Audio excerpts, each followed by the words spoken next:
the story and the backstory about the musicians we learned from and the tunes is just as important as the tune, you know, because that's the stuff that gets forgotten.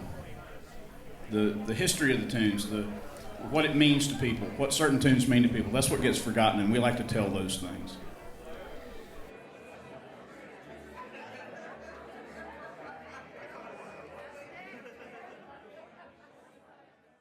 One of the stories he told me was about when he was 7 years old. He was blind, of course, and his little sister was also blind. She was 4.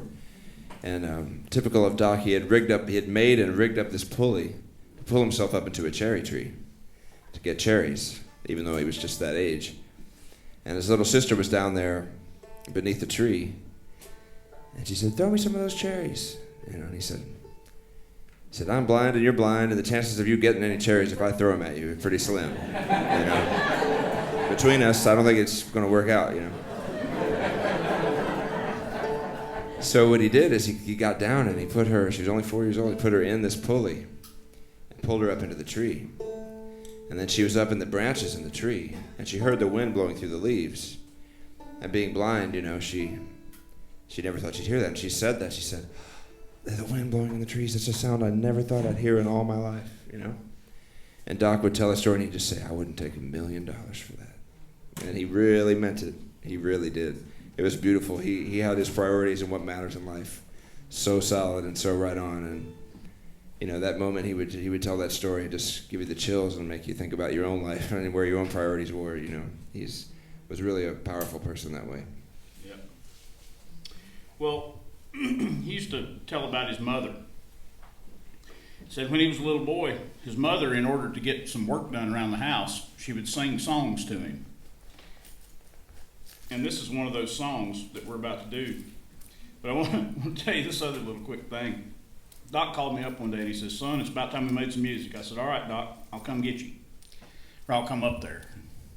So he went up there and he wanted to go to Boone to eat at his favorite restaurant for lunch. So we went up there and we ate. And after we got done, old Doc says, "Son, you want to see my statue?" And I said, "Statue? What do you mean?" He said, "Oh, son, they put a bronze statue of me up over here in Boone on King Street." And I says, "Well, sure, Doc, let's go see it." Well, on the way over there, he started telling me the story of this statue. He said they'd been after me for a long time to put this statue up. Said I would never let them do it. Because once again, he thought of himself as just another person in the community. Well, he finally told him, he says, "I'll tell you what, you can put that statue of me up if you'll put a plaque on it that says, 'Doc Watson, just one of the people.'" I said, "Really?" He said, "Yes, absolutely." So we got over there, and sure enough, on King Street in Boone, right on the main drag, right down through town, downtown Boone, there's a bench sitting there on the sidewalk with a statue of Doc Watson playing the guitar sitting on the bench. Well, you can sit down next to Doc, and that's exactly what Doc Watson did. We went over there and Doc sat down next to himself. And he put his arm around his shoulder and said, "Hello there, old son. How you doing? Mighty good to see you." Well, the sleepy little mountain town of Boone, you know, there's not much going on if you're not at the university at 3 o'clock on a Wednesday afternoon until Doc Watson sits down next to himself. He's just one of the people, you know. Nobody really notices him. Until he sits down next to himself, and then suddenly 75 people showed up. They just came out from everywhere. You've never seen anything like it. And what started out to be a 5-minute trip to look at a bronze statue of Doc Watson turned into an hour and a half of Doc Watson shaking hands and kissing babies and signing autographs. And he had the most marvelous afternoon, and so did I. And I wouldn't trade it for anything in the world. And it's a story I love to tell. But he was always one of my banjo heroes, too. And I loved his ballad singing and banjo playing. And this is one he did on banjo. It's one his mama used to sing to him when he was little so she could get stuff done around the house. It's a story where this young man is going to try and get one over on this young lady, you know, go out a courting and a sparking and whatnot. And turns out the lady gets hers in the end. Well, actually, well, yeah, she comes out on top. Let's put it that way. You know, normally it's the woman that gets murdered in these things. It's usually a murder ballad, and the woman gets murdered.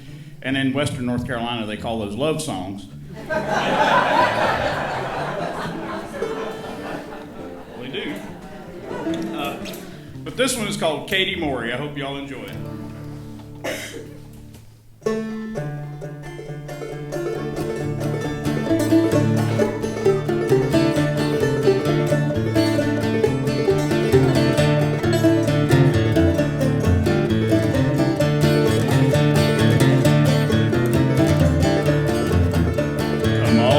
From far and near and listen to my story.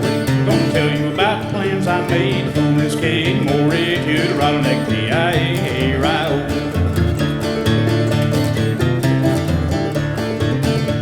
I went down to Miss Katie's house just like some clever fella, and I told her that the plums and the grapes was getting ripe and better to the Rattlesnake P-I-A-R-I-O.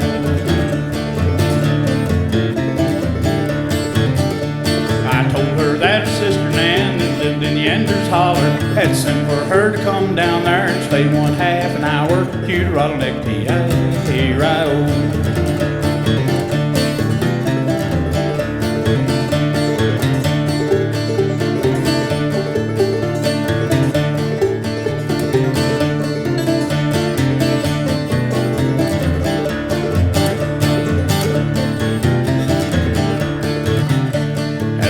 Walking through the fields, she squeezed my hand with fear, sir. Said, Mother, she will come this way, and she will catch us here, sir. To the Rattlesnake P-I-A-R-I-O.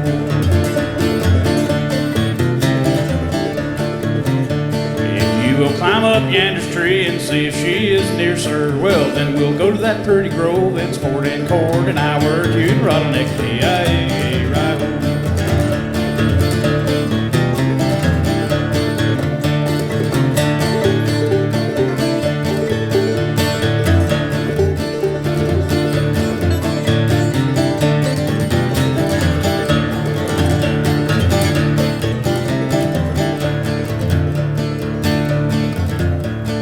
How he heaved to climb that tree, he was nearly winded. Miss Katie stood and smiled and watched to see how high he ascended. You the Rattlesnake P-I-A-R-I-O.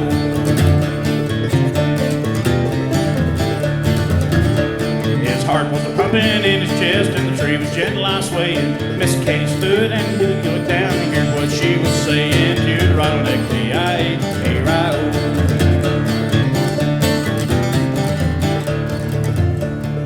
Ugly looks I do despise. You look just like an owl, sir. Now you scratch down like you scratched up, for I'm going back to the house, sir. You the Rattlesnake P-I-A-R-I-O.